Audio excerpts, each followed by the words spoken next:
বাংলাদেশের ব্যাপার নিয়ে কি দিয়ে যে শুরু করব কিছু বলতে পারছি না, বুঝতেও পারছি না কিভাবে শুরু করবে। শালারা তো লেখাপড়া শেখেনি। ওই একটা স্কুল আছে ওদের, ওখানে গিয়ে শুধু বিদ্বেষ শেখায়, আর এই বিদ্বেষ নিয়ে পড়ে আছে। বাংলাদেশে প্রচুর ভালো মুসলিমরা রয়েছে, এ তো কয়েকটা বদমাশরা এইসব লাফালাফি করছে। শালা আমাদের ছাড়া তোরা বাঁচবি কী করে রে গান্ডু? তোরা লেখাপড়া শিখেছিস? ভারত কি বুঝিস? আর চায়নার কথা বলিস, চায়নাকে চিকেন নেক দিয়ে দিবি, জল দিয়ে দিবি। আরাকান আর্মিরা তোদের যখন পোন মারছে তা খেয়াল করেছিস? এই পোন মারাটাকে বন্ধ কর। এখন ভারতকে মনে পড়ছে, ভারতের সঙ্গে বসতে চাইছিস? হ্যাঁ, কবে তোরা মানুষ হবি? হ্যাঁ, ভারতের ছবিগুলো দেখ, 71 সালের যে যুদ্ধের ছবিগুলো সেগুলো দেখ। ওগুলো কি কি দেখ তো, ওগুলো কি? কিছু বোঝে না, কিছু না, বোকাচোদারা শুধু ওই একই কথা বলে যাচ্ছে, ওরা স্বাধীন করেছে। তোরা স্বাধীন করতে পারতি? হ্যাঁ, হাজার হাজার লোক এখান থেকে গিয়ে তোদের স্বাধীন করেছে বাঙালি বলে। এই বাঙালি বলে তোদের সঙ্গে ছিল এবং অনেক হেল্প করেছে। তোদের দেশটা কত উন্নত হয়েছিল জানিস? হ্যাঁ, তোদের দেশটা কত উন্নত হয়েছিল। আসলে পাকিস্তান যা বলে গেছে, সে সাংঘাতিক কথা বলে গেছে, পরের ভিডিওতে জানতে পারবি। 2 লক্ষেরও বেশি প্রেগনেন্ট করে দিয়ে গেছিল 71 সালে। বল এখন এই 71 সাল থেকে 24 সাল কত বছর হয়? তারা ছিল বাবা মা হারা এক জারজ সন্তান, তাদের পেটে তোরা হয়েছিস। হ্যাঁ, তোরা শুধু শুধু মুসলিম ধর্মটাকে নষ্ট করে দিচ্ছিস। তোরা এত একটা ভালো ধর্ম, তার একবারে পিন্ডি চটকে দিচ্ছিস, লুট তরাজ করছিস। তোদেরই বাংলাদেশের যে মৌলবীরা দেখ কি বলছে, বড় বড় মৌলবী যারা রয়েছে তারা কি বলছে শোন। মুসলমান ধর্ম নামেই হলো, মুসলমান কথার অর্থ হলো শান্তি। শান্তি, ওইটা কি তোরা শান্তি করছিস? হ্যাঁ, কবে মানুষ হবি? কবে তোরা বুঝবি? দাঁড়া 6 মাস যেতে দে, যা ঘরে আছে খা, খাওয়ার পরে আস্তে আস্তে টের পাবি। পাকিস্তান তো এখন সেই বাটি নিয়ে ঘুরে বেড়াচ্ছে, কোথাও টাকা পাচ্ছে না। তোরাও ধীরে ধীরে বুঝতে পারবি কি বাংলাদেশ তৈরি হয়েছিল আর কোথায় এসে দাঁড়িয়েছিস। শালা কবে বুঝবি? মানুষ হ, লেখাপড়া শেখ। যেমন ধর্ম পালন করছিস তেমনি ওই একটা গীতা আছে, ওই গীতাটা পড়। তোর ধর্ম ছাড়তে হবে না, কিন্তু এই গীতাটা পড়বি, পড়লে বুঝতে পারবি তোরা কি করছিস, তোরা কি ধরনের মানুষ। তোদের কিছু লোকের জন্য একটা বিরাট জনসাধারণ একদিন কোনো দেশে ঠাঁই পাবে না। তোদের নাম শুনলেই তোদের তাড়িয়ে দেবে। এখন তাড়াচ্ছে না অনেক দেশ দিয়ে, অনেক দেশ তোদের বন্ধ। চীনকে এত খুব ভালোবাসিস, চীন তো তোদের ধর্মকে একবারে লাঠি দিয়ে গুটিয়ে সব মসজিদ ভেঙে দিয়ে তারপরে তোদের একবার চুপ করিয়ে দিয়েছে। একটু দাঁড়া, বুঝতে পারবি তোদের হালটা কোথায় গিয়ে দাঁড়ায়। তোরা শুধু শুধু ভারত নিয়ে মরছিস। হ্যাঁ, চিকেন নেক বন্ধ করবি।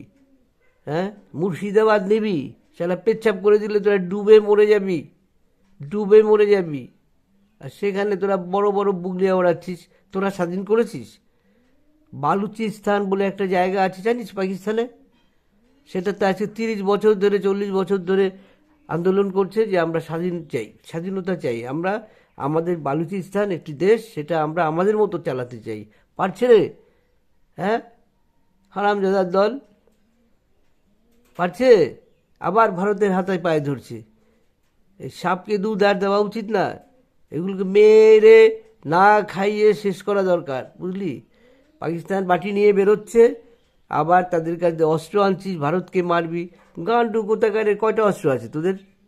তোদের হিসাবটা আমি দেব, কত অস্ত্র তোদের কাছে আছে আর ভারতের কি আছে। সারা বিশ্ব যেখানে তাকে ভয়ও পায় এবং সম্মান করে। আমাদের কিন্তু অস্ত্রও আছে, শাস্ত্রও আছে। খেয়াল রাখবি, আমরা শাস্ত্র মেনে চলি, শান্তির প্রতীক আমরা। কিন্তু তার জন্য এইরকম ভাবিস না যে তোরা বগর বগর করে যাবি, আমরা তোদের কিছু করব না। আরাকানকে সামলা। আরাকান তো তোদের নিয়ে নিচ্ছে চট্টগ্রাম, এরপরে জলপথটাকেও নিয়ে নিচ্ছে। কোথায় যাবি তোরা? ফুটানি করছিস, কয়টা সৈন্য ওইখান থেকে ঢুকছে, সে ঠেকাইতে পারিস না। এখন ভারতের কথা বলে বিদ্বেষ ছড়াচ্ছিস। 3 লক্ষ রোহিঙ্গাদের কিভাবে খেদালো দেখতে পারলি? কিছু করতে পেরেছিস? এর জন্য কি করেছিস? মায়ানমারকে ঢুকতে পেরেছিস? অনেক তো হাসিনা লাফালাফি করছিল তখন, হাসিনার কথাও বলতে হয়। আইন করব, ওই করব, সেই করব, কিছু করতে পেরেছিস? আরাকান আর্মি যারা আসছে তারা কারা জানিস? যার চেষ্টা কর, আরাকান আর্মি কারা। তোদের যে কি হাল হয়ে যাবে, তোরা না এদিকে যেতে পারবি না ওদিকে যেতে পারবি। চীন তোদের হেল্প করবে? কোনো দিন করবে না। তোদের অস্ত্র দেবে, আর অস্ত্রর বিনিময়ে তোদের জায়গা নিয়ে নেবে। কোন জায়গা ওদের খুব প্রয়োজন সেই সব জায়গাগুলো নিয়ে নেবে। যেসব দেশে ঢুকেছে প্রত্যেকেরই 12টা বাজিয়ে দিয়েছে চীন, বুঝতে পেরেছিস? চীন কোনো দিন যুদ্ধ করবে না, কোনো দিন না। তোকে অস্ত্র দেবে, উস্কাবে, গুঁতে খাওয়াবে, তারপর বলবে টাকা দে, না জায়গা দে, তোদের একটা অংশ দে। বুঝতে পেরেছিস? শালা তোদের কি করে বুঝাবো বলতো? কি সুন্দর তোদের ব্যবসা চলছিল, সেই ব্যবসাগুলো সব ভারতবর্ষে আসছে, বুঝতে পারছিস? এখন তোরা ব্যবসা করবি কোথায়? কানাডা গিয়ে। যাবি কোথা দিয়ে রে? সব পথ যদি বন্ধ করে দেওয়া হয়, যাবি কোথা দিয়ে বল দেখি? তোরা আকাশ পথ বন্ধ করবি, করলি, ধরে নে করলি। এবার জলপথ যদি ভারত বন্ধ করে দেয়, বিদ্যুৎ তোদের বাড়িতে যাচ্ছে, এখন নেপাল দিয়ে বিদ্যুৎ আনছিস। এইবার যাচ্ছে কোথা দিয়ে রে? কোথা দিয়ে যাচ্ছে এই বিদ্যুৎ? হ্যাঁ, একটা জাতির সর্বনাশ করছিস। কতগুলো আনপ্রোডাক্ট, বাবা মায়ের ঠিক নেই, সেইগুলো লাফাচ্ছে আর বলছে কলকাতা দখল করবে, আমেরিকাও দখল করবে। একটা কথা বলি, যেটা করবি সেটা বুঝে কর। তোদের মতো লোকদের কি দরকার বলতো? আমরাও বাংলাদেশের মানুষ ছিলাম, বুঝলি, পাকিস্তানের মানুষ ছিলাম। আমাদের বাড়ি কাজ করছে, খেয়েছে, পেট চালিয়েছে। তারপরে যখন স্বাধীনতা পেল, ওরা দুটো দেশ ভাগ হলো, তখন সেই যার ঘরে খাচ্ছে তারই গলা কাটবে বলছে। তা বুঝতে পারছিস? তোরা হচ্ছে এক ধরনের লুটেরা।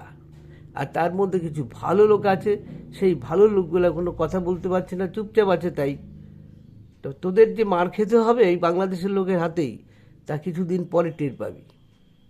ইউনুস নোবেল শান্তি পুরস্কার পেয়েছে, এটা স্বাধীন। প্রত্যেকটি মানুষের তো বাঁচার অধিকার আছে। তোদের দেশে যারা হিন্দুরা ছিল, হিন্দু সংখ্যাগরিষ্ঠ ছিল, তোদের তো কথা ছিল যখন দেশ ভাগ হয়েছে আলাদা, প্রত্যেককে আলাদা দেখবে। আমরা কি সুন্দর দেখছিস? তোদের কয়টা মুসলিমটা ওখানে, আর আমাদের দেশে কত মুসলিম বলতো? তোরা বুঝাচ্ছিস বাংলাদেশের মানুষকে অন্য অন্য দেশ দিয়ে খাবার নিয়ে আসবি। সেই খাবার আনলে দাম কত পড়বে জানিস? তা কি ভারতের মতো এরকম খাবার পাবি? তাও তোদের দেশটা 75% আমাদের দেশ দিয়ে ঘেরা। তোদের একটা গলা টিপ দিলে তোরা আর বাঁচতে পারবি না। আমাদের কোথায় চিকেন নেক, কোথায় কি দেখে বেড়াচ্ছিস, তো দেখলে তো তোর চোখ উঠে যাবে, বুঝতে পেরেছিস? এই আস্তে আস্তে তোদের জ্বালাই ভারতেও কিছু উগ্র হিন্দু রয়েছে, তারা কিন্তু এইবার খেপবে। কোথায় যাবি তখন তোরা? তোদের মধ্যে যেমন কিছু উগ্র আছে, আমাদের মধ্যে একটু কম সংখ্যা হলেও উগ্র আছে। এরা কিন্তু গোটাচ্ছে। এখনো সময় আছে। তোরা ভারতকে বাদ দিয়ে যা খুশি কর, ভারতকে বাদ দিয়ে কথা বল, তাতে তোদেরও ভালো, আর আমাদের দেশের লোকরাও খেপবে না, বুঝতে পেরেছিস? গাধার দল। পাকিস্তানে আটা পাওয়া যায় না, বুঝলি? যদি কোথার থেকে জোগাড় করে, সেটা 300 টাকা কেজি, 250 টাকা কেজি, 200 টাকা কেজি, বুঝতে পেরেছিস? পেঁয়াজ আলু তো ছোঁয়া যায় না। তোরা এখনও কিছু, তোদের এখানে অল্প কিছু হচ্ছে, 2-3 মাস 4 মাস চলতে পারে, তারপরে কোথায় যাবি রে? গাধার দল। একটু লেখাপড়া শেখ। তোদের ছাত্র নেতা, ভালো করে টিভিগুলো দেখ। তোদের ছাত্র নেতা বই লাইব্রেরি দিয়ে বের করে তাদের থুতু দিচ্ছে, পেচ্ছাপ করছে। আচ্ছা বলতো, কোনো সভ্য জগতে এটা সম্ভব? সম্ভব এটা? আর এটা করলে কি তোদের খুব ভালো হবে? ছাত্র নেতা এরা, কি ছাত্র নেতা রে? বইয়ের মধ্যে পেচ্ছাপ করা, থুতু দেওয়া, ছিঁড়ে ফেলা, এটা কোথার থেকে শিখেছিস তোরা? তোদের নিয়ে কথা বলা মানে সময় নষ্ট করা। আমার খুবই রাগ হয়েছিল, তাই তোদের একটু বললাম। যারা ভালো দাদারা রয়েছেন, অনেক মহাপুরুষরাও ওখানে রয়েছে, সেই সব লোককে বলবো আমাকে মাফ করবেন, কারণ এই ধরনের কথা আমাদের মুখ থেকে বেরোয় না। টুকিটাকি যেটুকুই বললাম, এইটুকু কিন্তু আমাদের সমাজ গ্রহণ করে না।